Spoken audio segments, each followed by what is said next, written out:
Hello again, everyone. This is Mr. Lebkowski here again. Now, for you, it might be a whole week since you last saw this video, but for me, it's been about a minute since I did my last one. So, hello. I still look the same. I haven't had the t-shirt on for a whole week, I promise.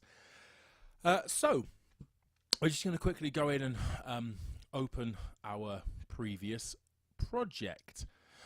Now, for you, when you start, you want to go into Open Other, because you saved it last lesson, and I need to go where I saved it, which was F drive in I think I called it News Theme. So in my folder that says News Theme, in News Theme, and it was News Theme 190317. Okay, and that's my project I want to open. So I click Open, and there it is. So that's from last lesson. Now, we had our chord sequence, which was the ones we'd written down. Again, here's this sheet again, ones we'd written down the sheet. And that sheet's going to become quite important today, mainly the notes of the chord.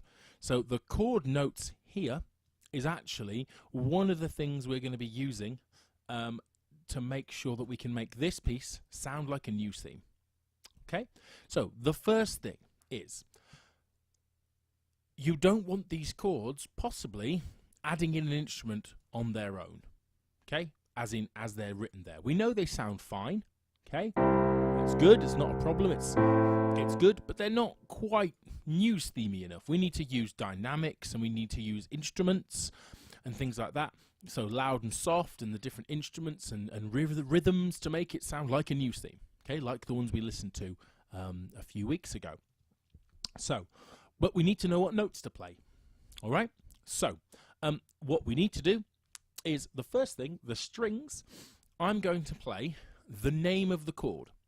So I'm going to play C, and then A, and then F, and then G. But just the notes. Okay? And I'm going to do some layering.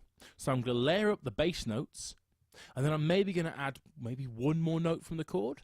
But then each instrument's going to take, apart from the drums, because they don't have notes, but are going to take different parts of that chord. And obviously our brass is our melody, so again probably another session we'll be looking at melody. For the moment, let's do some layering with the string part. So the first thing I need to do is ensure that using this bit here, I can use any of the notes in the chord while that chord is playing.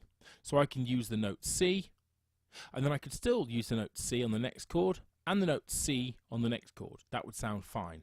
But if I use the note C in the string part over the fourth chord, then it would sound a bit weird. It wouldn't necessarily sound bad, but it might not quite sound like you want it to. Okay? And I'll give you an example. I'm going to hold the note C on over the top of these chords, and you can kind of see what you think. Okay? So, let's have a listen.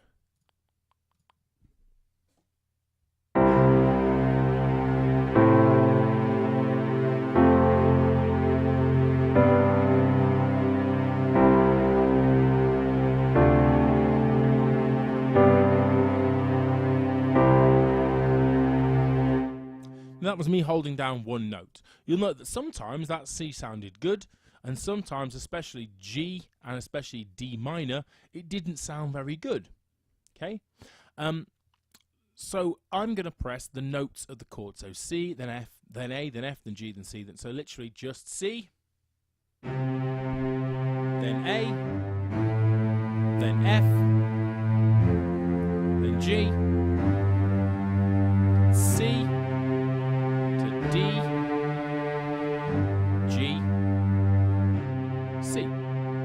Okay, so I'm going to play that now, and then I'll be back with you in a second. Here we go. I'm turning my click on so I can stay in time.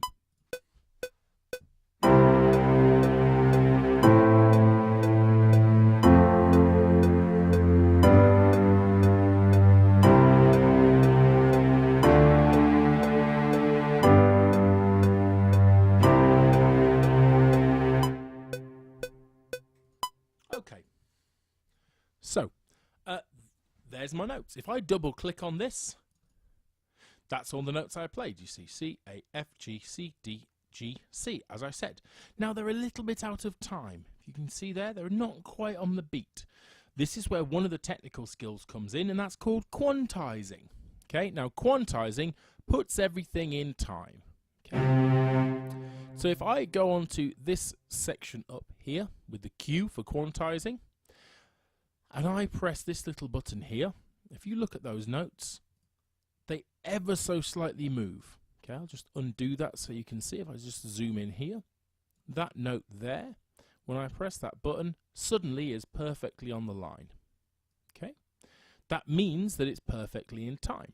So as long as you play to the click track and you're almost in time, you can use Cubase to make sure you're perfectly in time. Okay, so then when we've done this, we get rid of the silence, like so. So we're left with an 8-bar chord sequence, just with the bass notes. So let's have a listen.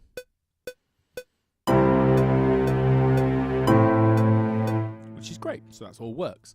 Now, there's another thing I'm now going to do, is I'm then going to add a higher string part. Okay?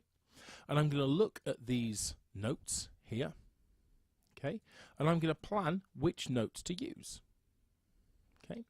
So my higher string part, I'm going to start it on a C. I'm going to keep the C going, and I'm going to keep the C going. So for the whole first 3 bars, I'm going to hold the note C down. I'm then going to move it down to a B. Okay? Then I'm going to move it back up to a C. Then I'm going to move it up to a D, keep it on the D, and then end on the E. So I'm only actually going to move from C down to B, up to C, to D, then to E. So it doesn't move very much, but it will suit and it will fit. So let's give that a go. So all I'm doing is choosing notes of each chord and then playing them over the top of that chord sequence. Let's have a listen.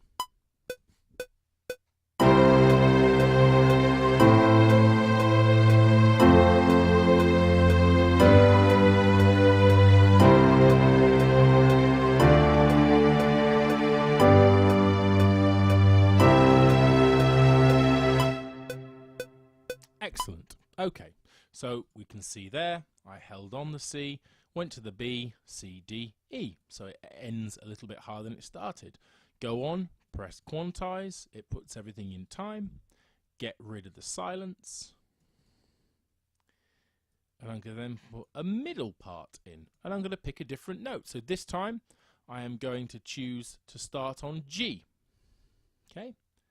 And then I will pick a few different notes. So I think I'll probably go G and then maybe A and keep it on A and then back down to G again and maybe keep it on G and then up to A again and then down to G and stay on G. So I'm only probably use the word notes G and A. Probably that's it. Let's have a listen. And this is exactly what you'll be doing, just layering parts up and see what you think it sounds like.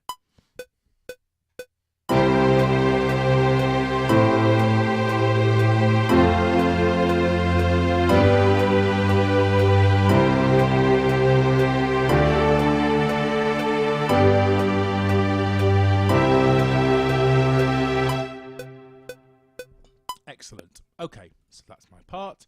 I go in, I press quantize, and then hence everything's in time. Just do a little bit of editing there. Some of the notes are a little bit long.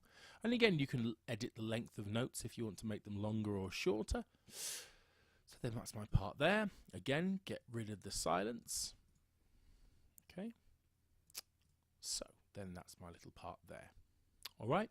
Now I'm actually going to mute the piano now, because we're not going to have the piano in our final piece. I don't really want the piano in a final piece. That was just there so we could hear what the chords sounded like.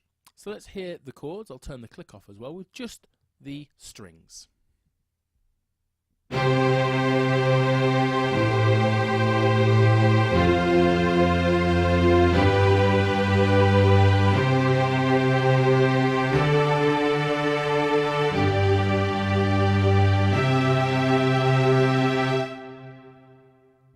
Like that, it's not too bad at all.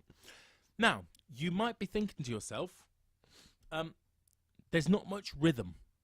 They're all kind of like, it's not very dramatic. Each of those chords doesn't, it just holds on. Okay?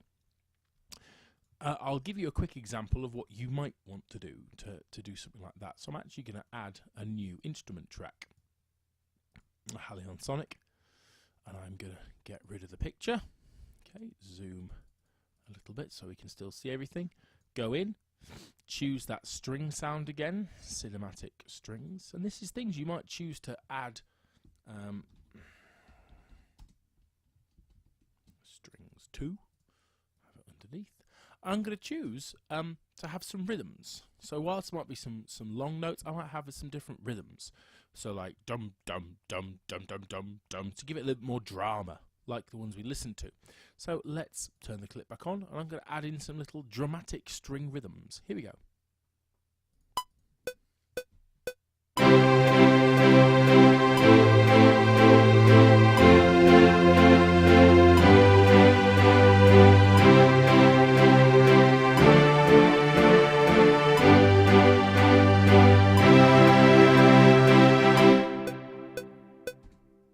Okay, so if we just quickly look at what I've done there, I just had that rhythm coming in time with the click track, so once every beat, so ba ba ba ba ba, like so. Okay, and just the notes of the chords, C, E, and G. Each of those chords just have the notes of the chord. I held on the last one and then had a little kind of jaunty rhythm there. Okay, and I'll press quantize, okay, like so, and it puts everything in time.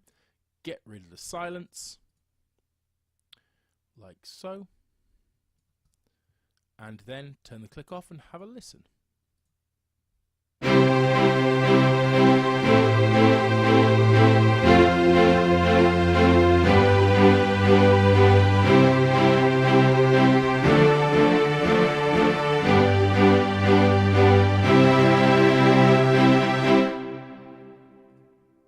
Cool. So I'm now going to add, I think I could add brass, but I'm going to leave the melody until the end. I'm going to add some drums. Okay, add some drums. In fact, no, I'm not. I'm going to imagine that that is the end of our second session. So I'm going to make sure I press save as, and I'm going to say that, let's pretend it's tomorrow. So I would write 20:03:17 and press save. So imagine that that's something you would get done. So again, you've already had your chords. You've then decided to split those chords up and make it sound a bit more interesting.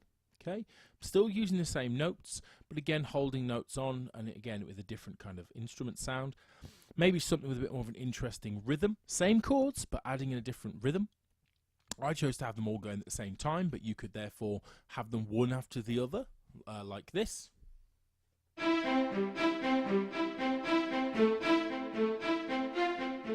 Yeah, so you can have them in like a little bit of a pattern between the three different notes of the triad. But yeah, so that's probably something you'll be able to get done in a lesson. So I've saved that, and we'll do the next session soon. Thank you.